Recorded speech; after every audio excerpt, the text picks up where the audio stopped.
There's a moment most people don't talk about. You snap at someone you care about and immediately regret it.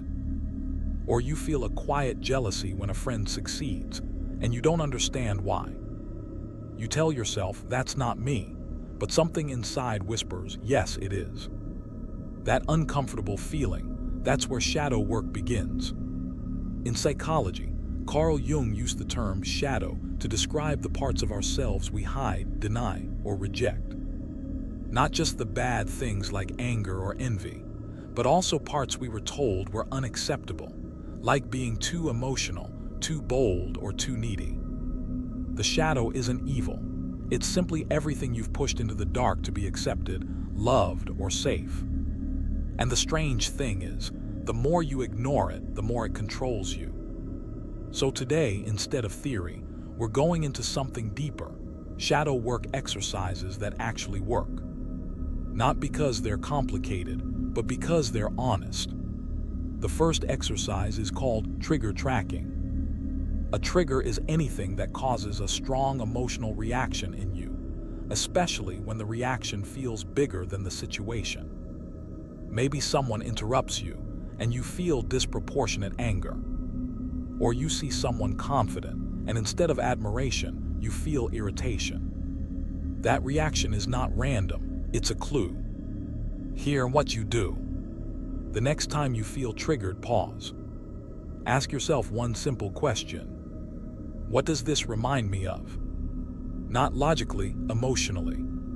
For example, imagine you're at work and your boss criticizes your idea. You feel a sudden wave of defensiveness, almost like you're being attacked. But when you sit with it, you realize it feels exactly like being dismissed as a child. That's the shadow speaking. Not the present moment, but the past still alive inside you. The second exercise is more uncomfortable. It's called owning the trait you hate. Think of a person who really gets under your skin. Not mildly annoying, but deeply irritating. Maybe you think they're arrogant, selfish, or fake. Now here's the twist. Jung believed that what we strongly dislike in others often exists within us, just hidden. This doesn't mean you're exactly like them. But it does mean there's a part of you capable of that behavior, a part you've rejected. Let's make it real. You meet someone who constantly talks about their achievements. You think they're so full of themselves. But if you look deeper, you might find a buried desire in yourself, to be seen, appreciated, maybe even admired. And because you were taught that wanting attention is bad, you pushed that desire into your shadow. So when someone else expresses it freely, it irritates you. The exercise is simple, but not easy. Complete this sentence honestly. The reason this bothers me is because a part of me also. No filters, no judgment. This isn't about blaming yourself. It's about reclaiming parts of you that you've disowned. The third exercise is called dialogue with the shadow. This one feels strange at first, but it's powerful. Take a journal and write a conversation between you and a part of yourself you don't like. It could be your anger, your insecurity, your jealousy. Instead of suppressing it, let it speak. For example, you might write, "I hate how jealous I feel sometimes." And then respond as that part of you. "I'm jealous because I feel like I'm not enough." Keep going. Let the dialogue unfold naturally. What you'll often discover is that these negative parts of you are trying to protect you. Your anger might be protecting your boundaries. Your insecurity might be pointing to a wound that needs attention. The shadow isn't your enemy. It's a part of you that was never heard. Now here, where things get deeper. Shadow work isn't about fixing yourself. It's about becoming whole.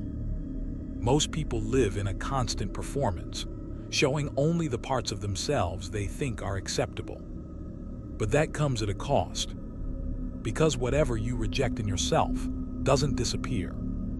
It waits, it builds, And eventually it leaks out through stress, relationships, or moments you can't control. Part 1 end. Like the person who prides themselves on being nice, but suddenly explodes in anger. Or the person who avoids conflict, but quietly builds resentment for years. These aren't personality flaws. They're shadows demanding to be seen. And here's the relief.